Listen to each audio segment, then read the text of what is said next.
Horas después del fallo de la Corte Constitucional que le dio el aval a la Justicia Especial para la Paz, analizamos los apartes de la decisión para explicarles en términos sencillos qué fue lo que decidió este alto tribunal. Les vamos a también contar qué es lo que pasa a esta hora en el debate de la JEP en el Congreso. Tenemos este cubrimiento especial. Iniciamos con Rocío Franco. ¿Qué tipo de salvedades hizo la Corte, Rocío? ¿Cómo entender esa tan trascendental determinación?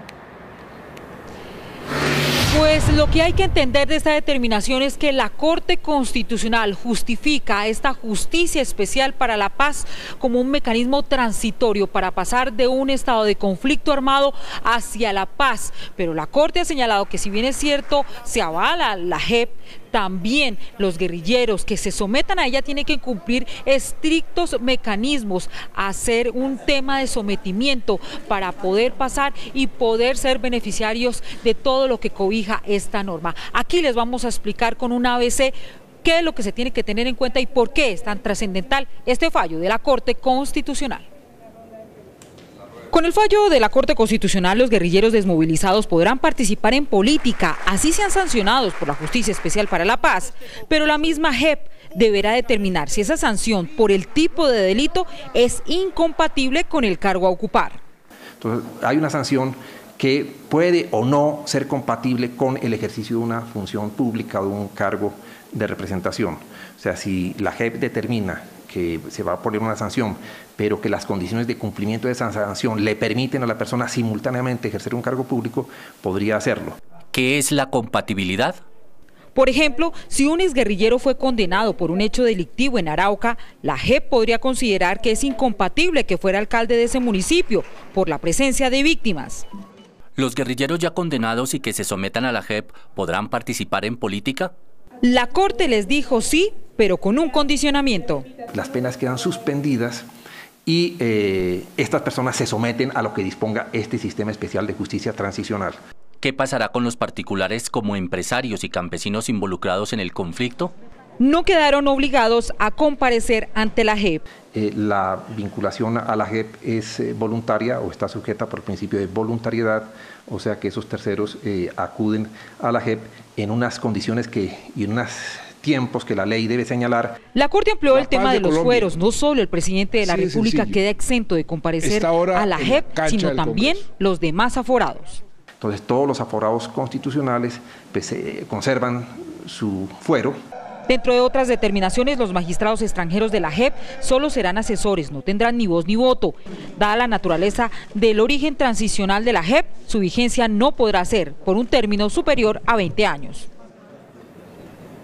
La Corte Constitucional estudió el tema de la posición de mando de aquellas personas que lideraban grupos guerrilleros o incluso militares. La Corte no tocó este punto, ellos serán procesados, pero se tiene que probar que ellos tuvieron participación en los hechos. Al igual queda normal, como venía en la norma, todo lo que tiene que ver con el procesamiento de miembros de la fuerza pública. Desde el Palacio de Justicia, Rocío Franco, Noticias Caracol. Rocío, gracias. Tras este fallo de la Corte Constitucional, ¿qué opinan los partidos políticos que tienen serios reparos a la Justicia Especial para la Paz? ¿Cuál es el ambiente político que se vive en el Congreso? Rubén Darío Bayona habló con los sectores que han tenido reparos a la JEP. Rubén, ¿van a respaldar o no la JEP? Mónica, buenas tardes. Si bien partidos como Cambio Radical y el Partido Conservador han destacado la decisión de la Corte Constitucional, lo único claro por ahora es que el gobierno podría contar con los votos del Partido Conservador.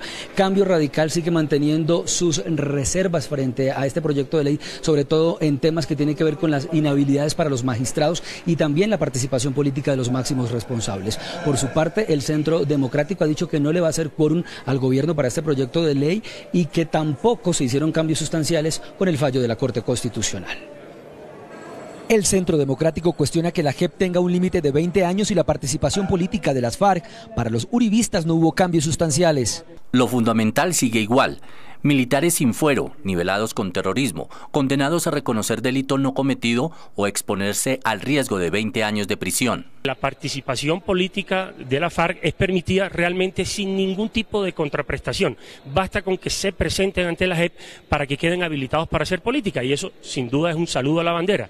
Partidos como el Conservador y Cambio Radical destacaron el fallo de la Corte y acompañarían el proyecto, aunque insistirán en que los máximos responsables vayan a la JEP. Antes de participar en política tengan la obligación de cumplir los compromisos, de contribuir con la verdad, reparar a las víctimas y compromiso de no repetición de la corrupción. Yo considero que los temas de mayor preocupación se han venido corrigiendo, se han venido generando una limitación de asuntos que el mismo fiscal había advertido. Para la senadora Vivian Morales, ahora lo que debe ocurrir es que el gobierno redacte un nuevo texto con los ajustes que ha hecho la Corte. Limitó en gran manera esa justicia especial para la paz que se quería implementar aquí a voluntad de las FARC y del gobierno. El presidente del Senado confía en que esta tarde sí haya quórum. Dice que ya estudian medidas administrativas contra los ausentistas al momento de votar. Gente que se registra y que aparentemente está en la plenaria, pero luego a la hora de la votación no aparecen.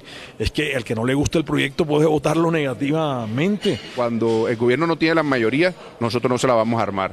Nosotros estamos en contra a esta justicia, que es un tribunal de venganza. La plenaria además deberá debatir si los beneficios de la justicia especial los extiende a los condenados por parapolítica, que recuperarían sus derechos políticos. El presidente de la República, Juan Manuel Santos, ha dicho que la responsabilidad política ahora recae sobre el Congreso de la República, que el balón está en la cancha del Senado. Hay más reacciones al fallo de la Corte Constitucional. Pues nosotros hemos sido totalmente, no porque no lo haya dicho Santos, sino porque estamos convencidos de que lo mejor para el país es que el acuerdo se cumpla y que la palabra empeñada se cumpla. Los agentes del Estado deben comparecer ante la Jurisdicción Especial para la Paz, ese es el acuerdo. La Corte ha tomado otra decisión y yo creo que con esa decisión quienes no acudan a esta nueva jurisdicción pueden efectivamente entrar en la competencia de la Corte Penal Internacional. No, el Congreso está comprometido y el Congreso ha estado comprometido, lo que pasa es que decir la verdad al país. Muchos congresistas, incluyéndome, teníamos algunas dudas sobre estos temas, participación política, delitos de reincidencia, el de los delitos continuados, las preocupaciones del señor fiscal, el tema del fuero, pero yo creo que la sentencia de la Corte Constitucional despeja muchas de esas dudas e indudablemente eso va a permitir que podamos avanzar mucho más rápido en la aprobación de la JEP. El fallo de la Corte se distancia en aspectos centrales de lo acordado en La Habana. Particularmente me refiero a la extensión del fuero, que más allá del fuero presidencial prácticamente a todos los agentes del Estado. Mire, lo que pasa en las barras de la plenaria del Senado mide el pulso político de lo que es la Justicia Especial para la Paz, los que apoyan la JEP y los que no apoyan este proyecto de ley. La plenaria del Senado a esta hora se ve así, es muy baja la asistencia de los congresistas, pese a que la plenaria fue convocada para las 12 del mediodía. Lo que ha dicho el presidente de esta corporación es que hoy van a sesionar hasta la medianoche o hasta la hora que sea, pero el proyecto de ley será aprobado hoy mismo. Desde la plenaria del Senado, Rubén Darío Bayona, Noticias Caracol.